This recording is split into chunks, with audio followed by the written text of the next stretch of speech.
Conservatives go up against drag queens. Ohio makes it easier to arm teachers, and the stock market tanks. And more on this week's headlines.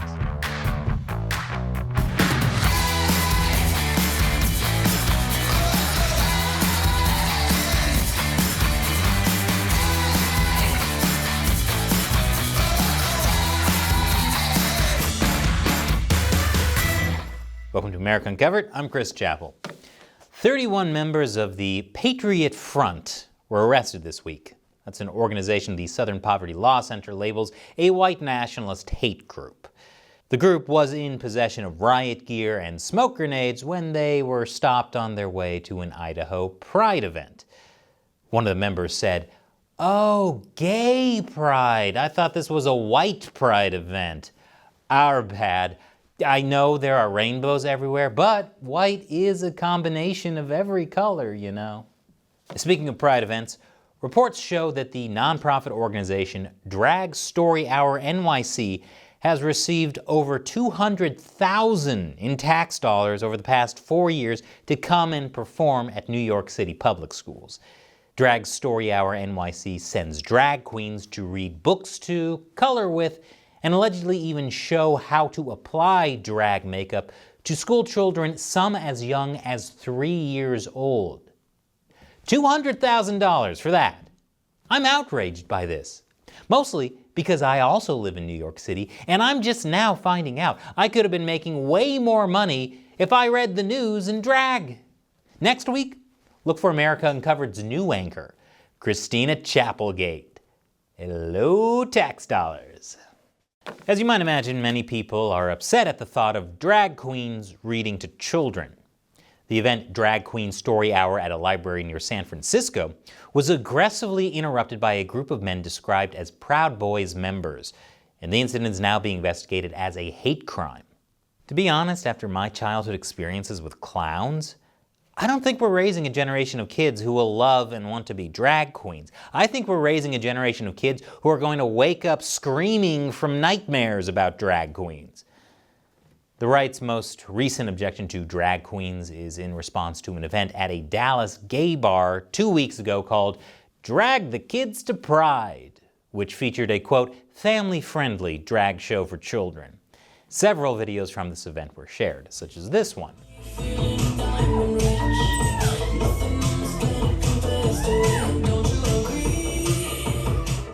Outrage over this event swelled after it was shared by the massive Twitter page Libs of TikTok. Libs of TikTok was again suspended, but eventually reinstated by Twitter for their thread on this event over claims of targeted harassment. Although leaked messages reportedly show that Twitter is considering banning the account permanently. Conservative politicians are proposing action in response to this drag show event.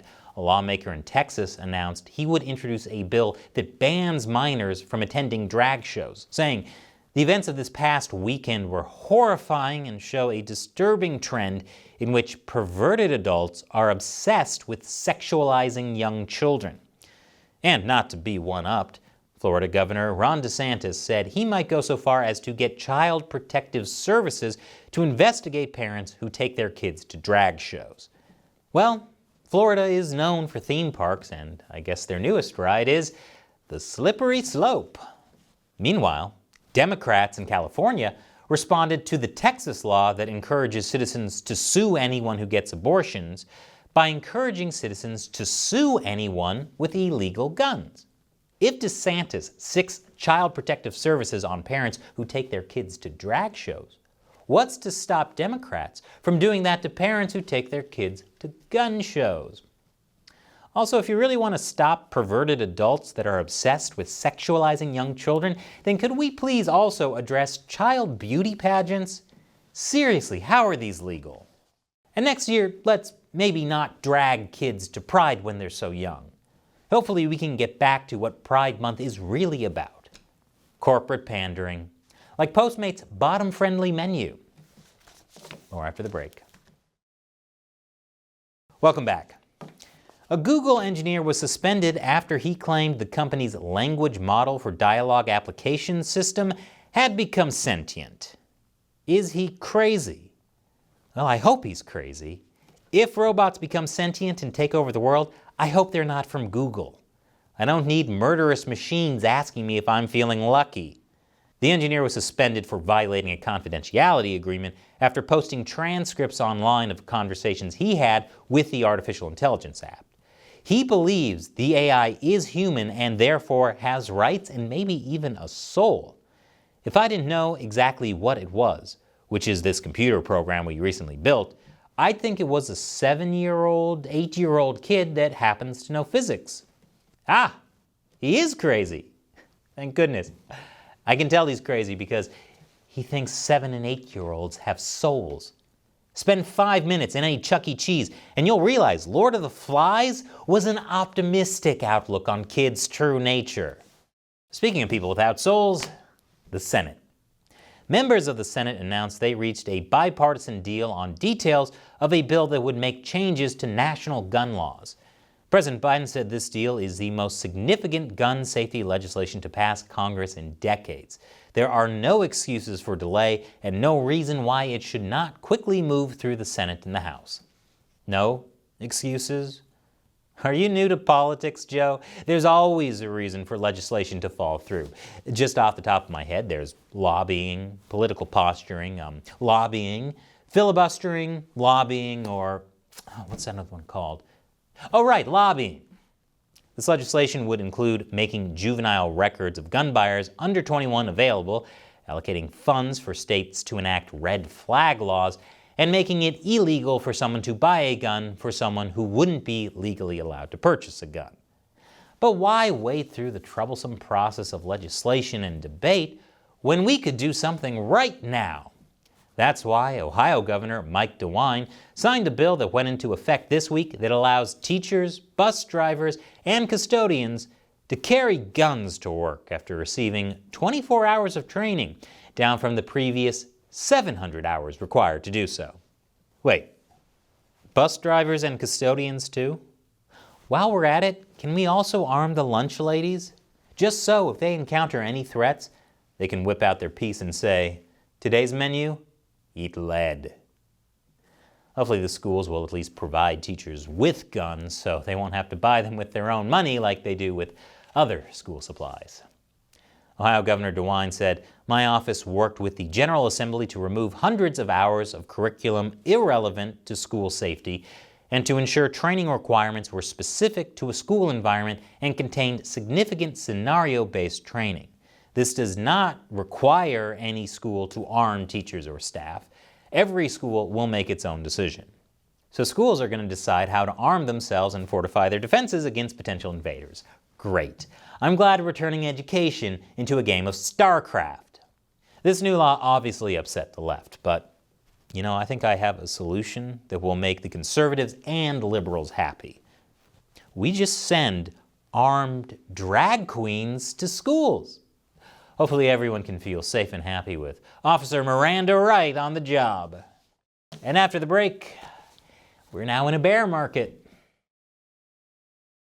Welcome back. The U.S. stock market officially entered a bear market this week, the first one since March of 2020.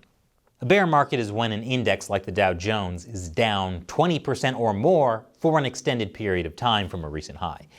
Historically, it takes approximately a year for bear markets to reach their bottom point and 2 years to return to their previous high. The bear market of 2020 was quicker to rebound due to government spending propping it up. Cryptocurrency is also crashing. Bitcoin fell below $21,000 this week, down over 60% since its highest point in November of 2021. This is volatile even for crypto. People are selling off their digital assets, scared of taking additional risks in such uncertain and gloomy economic times. So, while the stock market is facing a bear market, crypto is facing a sad Doge market. But one commodity is still rising in value: gas. The national average price for gasoline reached over $5 a gallon, the highest it's ever been, at least when not adjusted for inflation. President Biden is going to extreme lengths to try and combat rising gas prices.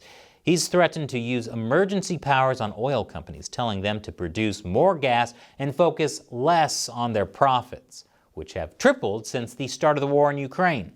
And Biden greenlit releasing 45 million additional oil barrels from the Strategic Petroleum Reserves. Biden is obviously doing this because he cares about the American people and how they're going to vote come the November midterm elections. So considering the value of the dollar and crypto are tanking, this means rappers will need to show off by throwing premium unleaded gas in the air. The newest way to prove you're a baller is with unintentional arson. Speaking of boastful rich people who may or may not have incited something, Donald Trump.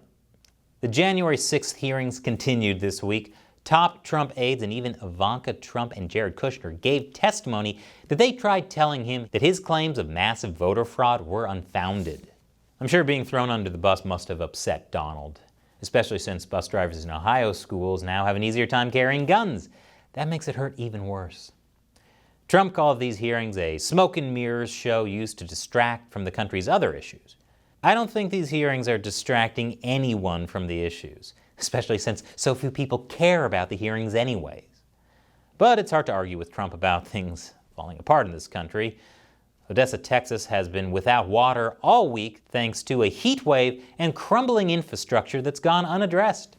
Heck, even the third January 6th hearing set for Wednesday was suddenly postponed due to technical issues. If there's one thing that can make Democrats and Republicans come together, it's agreeing that Democrats and Republicans need to get their act together. Trump wasn't the only president who people are questioning this week. The White House's new press secretary, Karine Jean-Pierre, was questioned about President Biden's state of mind by, wait for it, CNN's Don Lemon. Does the president have the stamina, physically and mentally, do you think, to continue on even after 2024? Don, you're asking me this question. Oh my gosh. That is not a question that we should be even asking. Just look at the work that he does. Look how he's delivering for the American public. First of all, I'm pretty sure laughing inappropriately at a serious question is going to get her a cease and desist letter from Vice President Kamala Harris. That's her move. Second, thinking that saying, just look at his results, will make people stop questioning Biden's mental state is enough to make me question Karine Jean-Pierre's mental state. Biden's results are why people are questioning his mental state. Well, that and the way he talks and walks and yeah.